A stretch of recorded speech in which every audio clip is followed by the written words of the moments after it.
लेकिन कोविड-19 का असर पुरुष और महिला पर अलग है और सिर्फ स्वास्थ्य के मामले में नहीं। आखिर कैसे? ये जानना बहुत ही दिलचस्प है और जरूरी भी। क्या कोरोना से पुरुषों की मौत ज्यादा हो रही है?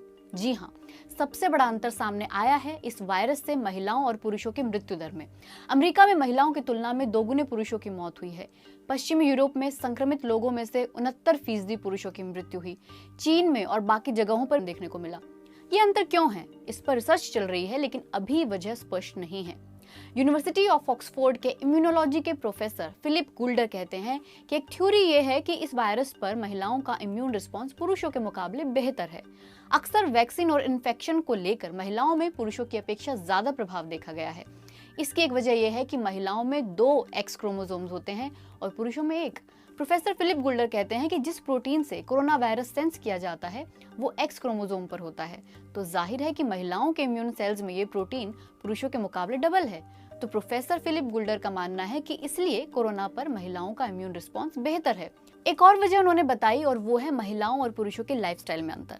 स्मोकिंग को ही ले लीजिए, पुरुष महिलाओं की अपेक्षा ज्यादा स्मोकर होते हैं। चीन में तो ये डिफरेंस ऐसा है कि 50% पुरुष स्मोक करते हैं और सिर्फ 5% महिलाएं, और इसलिए हार्ट डिजीज, लंग डिजीज और इससे जुड़े कैंसर्स का लेवल भी पुरुषों में ज्यादा है। खैर, इस स्टेज पर ये कहना तो आसान नहीं है कि ये जो अंतर है वो बायोलॉजिकल वजहों से है या लाइफस्टाइल वजहों से या दोनों का ही रोल है। क्या आर्थिक प्रभाव महिलाओं पर ज्यादा पड़ेगा? हाँ, इकोनॉमिकली महिलाओं पर पुरुषों की अपेक्षा ज्यादा असर हो रहा है। लॉकडाउन की वजह से कई लोगों की नौकरियां गईं और कई देशों की अर्थव्यवस्था में रिसेशन देखने को मिल सकता है।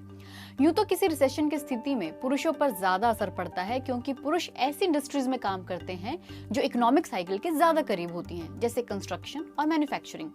महिलाएं ऐसी इंडस्ट्रीज में ज्यादा काम करती हैं जो इकोनॉमिक साइकिल के उतने करीब नहीं होती, जैसे स्वास्थ्य और शिक्षा। लेकिन फिलहाल दूसरे फैक्टर्स लोगों की नौकरियों पर ज्यादा प्रभाव डाल रहे हैं।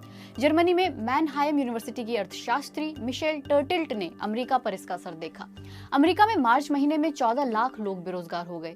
1975 के बाद ये सबसे ज्यादा है। महिलाओं में बेरोजगारी दर 0.09% बढ़ी और पुरुषों में 0.07%। उनकी टीम ने पाया कि पुरुषों के पास ज्यादा टेलीकम्यूटेबल नौकरियां हैं, यानी ऐसी नौकरियां जहां वर्क फ्रॉम होम हो सकता है या फोन से काम हो सकता है। 28% पुरुष ऐसी नौकरियां कर रहे हैं और 22% महिलाएं। मिशेल टर्टिल्ट कहती हैं कि उन्हें हैरानी तो हुई, लेकिन देखा जाए तो अमेरिका में बहुत सी महिलाएं रेस्टोरेंट में काम करती हैं, ट्रैवल इंडस्ट्री में काम करती हैं और इस महामारी की वजह से ये सब बंद है। यूके के इंस्टीट्यूट फॉर फिस्कल स्टडीज की रिसर्च भी यही कहती है। यहाँ की महिलाएं भी पुरुषों की अपेक्षा ज्यादा ऐसे सेक्टर्स में काम करती हैं जो महामारी की वजह से बंद हैं या बुरी तरह प्रभावित हुई हैं। हर एपिडेमिक का असर जेंडर बेस्ड है। London school of economics and political science में ग्लोबल हेल्थ पॉलिसी की प्रोफेसर क्लेयर वेनम इस बात को मानती हैं। उनकी टीम ने अपने रिसर्च में पाया कि जीका और इबोला का असर पुरुष और महिलाओं पर अलग रहा। जैसे अफ्रीका के एक देश सिएरा लियोन में मैटरनल मोर्टेलिटी यानी जच्चा मृत्यु दर बढ़ गई। WHO कहता है कि किसी भी महामारी में मैटरनिटी हेल्थ केयर एसेंशियल होनी चाहिए, लेकिन ऐसा प्रैक्टिकली होता नहीं, क्योंकि किसी महामारी में सारा ध्यान और संसाधन उसी से निपटने में लगा दिया जाता है।